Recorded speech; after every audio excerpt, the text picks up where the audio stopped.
Okay, sure. You can't be too careful. All right. I'm Chuck Calabreze. I've made all these up. They're not as long as they are big, so don't get scared. All right. We don't want to start there.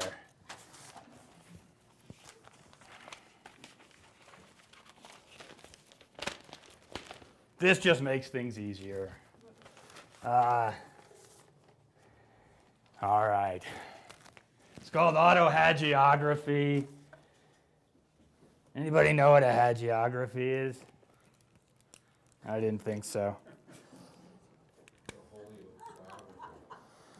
Yeah, right. Yes, I figured it wasn't going to happen unless I did it, so.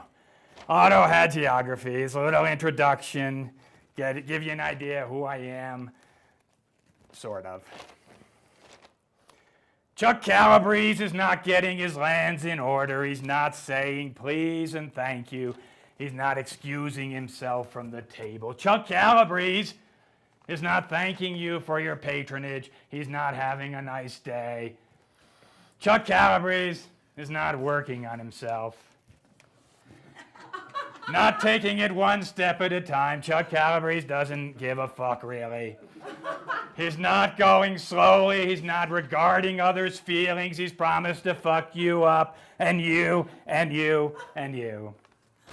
He's refusing to mind his own business. He won't rise early, and he's banging his head till rancid till late at night in total disregard of the lease he signed. Chuck Calabreze will be late with the rent this month and next month and the month after that. It doesn't feel much like answering the phone, so he's letting it ring. Chuck Calabrese's answering machine is saying, I'm not here, and if I was, I wouldn't answer anyway, so leave a message, and I might call back if I feel like it, but don't hold your breath, because I haven't felt like it in a long, long time.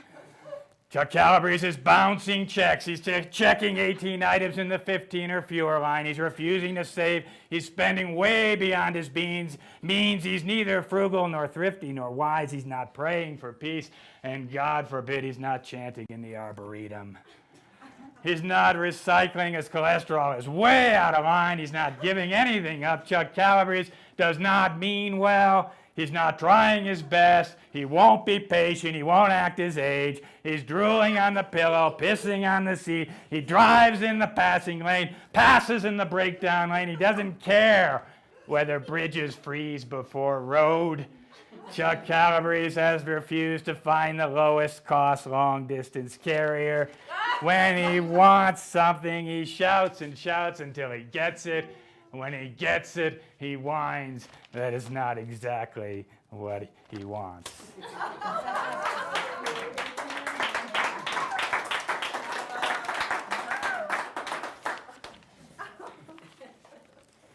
I'm probably revealing too much, but I like to establish a rapport. I'm writing a book called The Devil's New Dictionary. And so this is a serious poem about poetry, disguised as an entry in the dictionary. So we have poem, noun, that which a poet writes and a reader puzzles over. Poet, noun. 1, a person who uses his or her erudition and vocabulary to exclude the readers he or she then chastises for being excluded. 2, one who experiences life more intensely than the rest of us and then makes us feel bad by writing about it.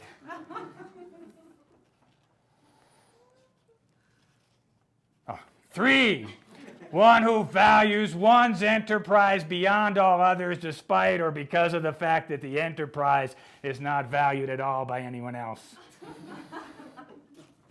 4, one who makes small crafts out of paper and sails them on a sea of indifference. Poetic, adjective, something that fails to be poetry by striving to be poetry. Poetry, noun, a narrowing of the prose for which there is no known cure.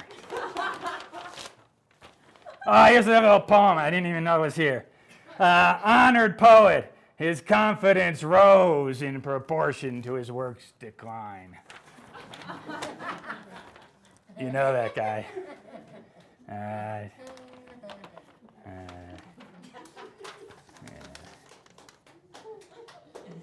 Is that too long? That's probably too long, huh? Oh!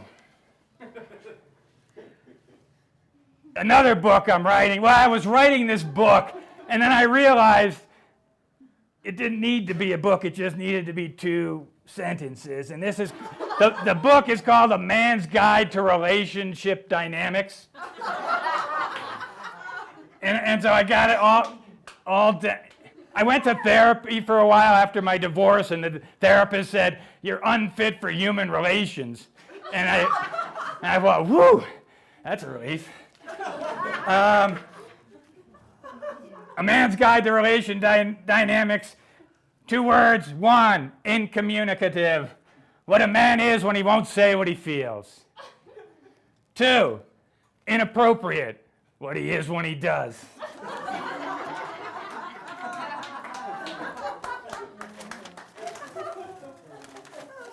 That's all you need to know. There we go. Everybody knows about honeymoons. I've been thinking about relationships a lot. Everybody knows about honeymoon. I said, well, it's got to be other moons, you know? Like, there's got to be a lot of moons. There's got to be 11 more moons. So it took me a while, but then right after the divorce, I figured out what they were. The moons of marriage, 1, of course, is honeymoon. 2 is moon of sex in the kitchen. 3, moon of weekend getaways. 4, moon of the occasional burnt meal. I've just realized I don't have 12 fingers, so I'm going to stop. 5, moon of excessive spending. 6, moon of guys' nights out. 7, moon of not calling home. 8, moon of gals' nights out. 9, moon of parallel reading. 10, moon of deferred maintenance. I lost track somewhere. Moon of really talking is next. Moon of self-help books. Moon of nobody changes. Moon of long silences. That's a sad one. I like lists, but thank you, yeah. I like lists, but the one list I never make is a to-do list. But I found this great to-do list, and I realized nothing's changed. Oh, okay, thanks. Always a danger, I'll sit down. And it was found in, does anybody know how to say Lascaux? Yeah, I didn't think so. All right, so the caves over there, they found these 15,000-year-old to-do list. And it was a caveman's to-do list. And so it's like, and remember, I'm not going to go all the way to 22. Wake up, number 1. 2, grunt. 3, scratch. 4, light fire. 5, scratch wife. 6, cook chunk of meat. 7, eat. It sounds familiar, doesn't it? 8, belch. 9, piss. 10, nap. 11, sharpen spears. 12, paint stick figure deer on cave wall. 13, grope wife. 14, nap. 15, hunt. 16, kill deer. 17, start new fire. 18, cook deer. 19, eat deer. 20, throw extra log on fire. 21, grope wife. 22, sleep. Nothing's changed. Well, for the women it has, but the guy never changes.